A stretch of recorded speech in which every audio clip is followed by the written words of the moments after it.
Hi friends, ಎಲ್ಲರಿಗೂ ನಿಮ್ಮ ಪ್ರೀತಿಯ ಚಾನಲ್ ಆದಂಥ ಸ್ಮಾಲ್ ಇನ್ಫಾರ್ಮೇಷನ್ ಕನ್ನಡಿಗಕ್ಕೆ ಸ್ವಾಗತ. ನೋಡಿ ಫ್ರೆಂಡ್ಸ್, ಒಂದು ಇತ್ತೀಚೆಗೆ ಪೇಪರ್ನಲ್ಲಿ ನ್ಯೂಸ್ ಬಂದಿತ್ತು. ಏನಪ್ಪ ಅಂದರೆ 2400 KSRP ಪೊಲೀಸರ ನೇಮಕಕ್ಕೆ ಆದೇಶ. ಸಶಸ್ತ್ರ ಮೀಸಲು ಪಡೆಯಲ್ಲಿ 2 ಹೊಸ ಬಟಾಲಿಯನ್ ಆರಂಭಕ್ಕೆ ರಾಜ್ಯ ಸರ್ಕಾರದ ಹಸಿರು ನಿಶಾನೆ. ದೇವನಹಳ್ಳಿ ಬಳಿ 100 ಎಕರೆ, KGF ಬಳಿ 50 ಎಕರೆ ಜಾಗವನ್ನು ಖರೀದಿಯನ್ನು ಮಾಡಲಾಗಿದೆ ಅಂತೆ. ನೋಡಿ ಫ್ರೆಂಡ್ಸ್, ಇವಾಗ ಸಶಸ್ತ್ರ ಮೀಸಲು ಪಡೆ ಅಂದರೆ KSRP ಬಟಾಲಿಯನ್ ಎಷ್ಟು 2 ಹೊಸ ಬಟಾಲಿಯನ್ಗಳನ್ನು ಏನು ಮಾಡಲಾಗ್ತಾ ಇದೆ, ಇವಾಗ ಆರಂಭ ಮಾಡಲು ಸರ್ಕಾರ ಏನು ಮಾಡಿದೆ, ಹಸಿರು ನಿಶಾನೆಯನ್ನು ತೋರಿಸಿದೆ ಅಂತೆ. ಅದರಲ್ಲಿ 2400 KSRP ಕರ್ನಾಟಕ ಸ್ಟೇಟ್ ರಿಸರ್ವ್ ಪೊಲೀಸ್ನಲ್ಲಿ PC ಅಂದರೆ ಕಾನ್ಸ್ಟೇಬಲ್ ಹುದ್ದೆಗಳಿಗೆ ನೇಮಕ ಮಾಡಲು ಹಸಿರು ನಿಶಾನೆಯನ್ನು ನೋಡಲಾಗಿದೆ. ನೆಕ್ಸ್ಟ್ ಇವಾಗ ನೋಡಿ, ಒಳ ಮೀಸಲಾತಿಯ ಬಗ್ಗೆ ಒಂದು ಏನಪ್ಪ ಅಂದರೆ ಆಯೋಗವನ್ನು ನೇಮಕ ಮಾಡಲಾಗಿದೆ. ಆ ಆಯೋಗ ತೀರ್ಪು ಕೊಟ್ಟ ನಂತರ ಈ ನೇಮಕಾತಿಗಳು ಪ್ರಕ್ರಿಯೆ ಶುರುವಾಗುತ್ತೆ. ಈ PC ಅಂದರೆ KSRPಗೆ ಏನೇನು ಇರಬೇಕು ಕ್ವಾಲಿಫಿಕೇಷನ್ ಅಂತ ನೋಡ್ತಾ ಬರೋದಾದರೆ, KSRP PCಗೆ 170 ಸೆಂಟಿಮೀಟರ್ ಬಾಯ್ಸ್ಗೆ ಏನಿರಬೇಕಾದೈತಿ, ಹೈಟ್ ಇರಬೇಕಾದೈತಿ. ಇದನ್ನು SSLC ಬೇಸ್ ಮೇಲೆ ನೋಟಿಫಿಕೇಷನ್ ಮಾಡಲಾಗುತ್ತೆ. ಅಂದರೆ ನೀವು 10th ಪಾಸ್ ಆಗಿದ್ದರಪ್ಪ ಅಂದರೆ ಇದಕ್ಕೆ ಅರ್ಜಿ ಸಲ್ಲಿಸಲು ಅರ್ಹರಾಗಿರ್ತೀರಿ. ಮತ್ತು ಫಿಸಿಕಲ್ ಏನೇನಿರುತ್ತಪ್ಪ ಅಂದರೆ, ಈಗ ತಾನೇ ಹೇಳಿದ ಹಾಗೆ 170 ಸೆಂಟಿಮೀಟರ್ ಹೈಟ್ ಇರುತ್ತೆ ಬಾಯ್ಸ್ಗೆ. ಅದೇ ರೀತಿಯಾಗಿ 1600 ಮೀಟರ್ ರನ್ನಿಂಗ್ ಇರುತ್ತೆ.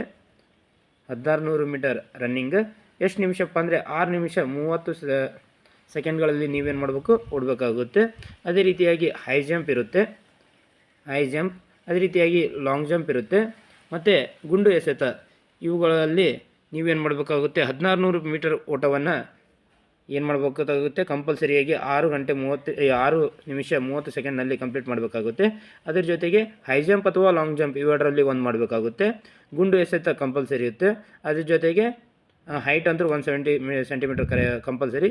ಅದ್ರ ಜೊತೆಗೆ ಎದೆಯ ಸುತ್ತಳತೆ 80 ಸೆಂಟಿಮೀಟರ್ ಎದೆಯ ಸುತ್ತಳತೆ ಏನಿರಬೇಕಪ್ಪ ಅಂದರೆ, ನೀವು ಎದೆಯನ್ನು ಉಬ್ಬಿಸದೇ ಇದ್ದಾಗ ನಂತರ 5 ಸೆಂಟಿಮೀಟ್ರ್ ಅಂದರೆ ಎಕ್ಸ್ಪ್ಯಾಂಡ್ ಮಾಡಬೇಕಾಗುತ್ತೆ. ಟೋಟಲಾಗಿ 85 ಸೆಂಟಿಮೀಟ್ರ್ ತನಕ ಎಕ್ಸ್ಪ್ಯಾಂಡ್ ಮಾಡಬೇಕಾಗುತ್ತೆ.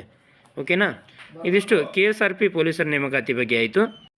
ಅದೇ ರೀತಿಯಾಗಿ ಸ್ನೇಹಿತರೆ, ಇತ್ತೀಚೆಗೆ 615 PSI ಹುದ್ದೆಗಳನ್ನು ಕೂಡ ಭರ್ತಿ ಮಾಡಿಕೊಳ್ಳಲು ಏನು ಮಾಡಲಾಗಿದೆ, PSI ಹುದ್ದೆಗಳನ್ನು ಕೂಡ ಭರ್ತಿ ಮಾಡ್ಕೋತೀವಿ ಅಂತೇಳಿ ಪೊಲೀಸ್ ಇಲಾಖೆ ತಿಳಿಸಿದೆ. ಇದು 615 PSI ಹುದ್ದೆಗಳಿಗೆ ಹಣಕಾಸು ಇಲಾಖೆ ಏನು ಮಾಡಿದೆ ಅಂದರೆ ಅನುಮೋದನೆಯನ್ನು ನೀಡಿದೆ. ಎಷ್ಟು ಹುದ್ದೆಗಳಿಗೆ? 615 ಹುದ್ದೆಗಳಿಗೆ. ಇವುಗಳನ್ನು ಯಾವ ಬೇಸ್ ಮೇಲೆ ಅಂದರೆ, ಒಂದು ಹಂತವಾಗಿ ಅಂದರೆ 300 ಒಮ್ಮೆ, ಇನ್ನೊಂದು 1ನೇ ಹಂತವಾಗಿ, 2ನೇ ಹಂತದಲ್ಲಿ ಕೂಡ 300 ಹುದ್ದೆಗಳನ್ನು ಭರ್ತಿ ಮಾಡ್ಕೋತೀವಿ ಅಂತೇಳಿ ಹೇಳಲಾಗಿದೆ. ಅದೇ ರೀತಿಯಾಗಿ 15 ಅಂತೇಳಿ ಈ ಬೇರೆ PSI ಹುದ್ದೆಗಳಿದ್ದಾವೆ. ಇದರ ಜೊತೆಗೆ ಟೋಟಲಾಗಿ ಮತ್ತೆ 2000 ಹುದ್ದೆಗಳು ಇಲ್ಲಿ DAR ಮತ್ತು CAR PC ಹುದ್ದೆಗಳದಾವೆ. ಈ ಹುದ್ದೆಗಳಿಗೂ ಕೂಡ ಆರ್ಥಿಕ ಅನುಮೋದನೆ ದೊರೆತಿದೆ. ಯಾವುದದ್ದು? ಹಣಕಾಸು ಇಲಾಖೆಯ ಆರ್ಥಿಕ ಅನುಮೋದನೆ ದೊರೆತಿದೆ. ಈಗ ಒಳ ಮೀಸಲಾತಿಯ ಏನು ಆಯೋಗ ರಚನೆ ಆಗಿದೆಯಲ್ಲ, ಆ ಆಯೋಗ ಏನಾದರೂ ಒಳ ಮೀಸಲಾತಿಯ ಬಗ್ಗೆ ಶಿಫಾರಸು ನೀಡಿದ ನಂತರ, ಅದು ಜಾರಿಗೆ ಬಂದ ನಂತರ ಈ ರೀತಿಯ ನೇಮಕಾತಿಗಳು ಪ್ರಕ್ರಿಯೆ ಶುರುವಾಗುವ ಸಾಧ್ಯತೆ ಇದೆ. ಇದು ಕೂಡ 100 ಅಂಕದ ಪರೀಕ್ಷೆ ಇರುತ್ತೆ. ಒಂದು ಪ್ರಶ್ನೆಗೆ 1 ಅಂಕ ಮತ್ತು 0.25 ನೆಗೆಟಿವ್ ಅಂಕಗಳು ಇರ್ತವೆ.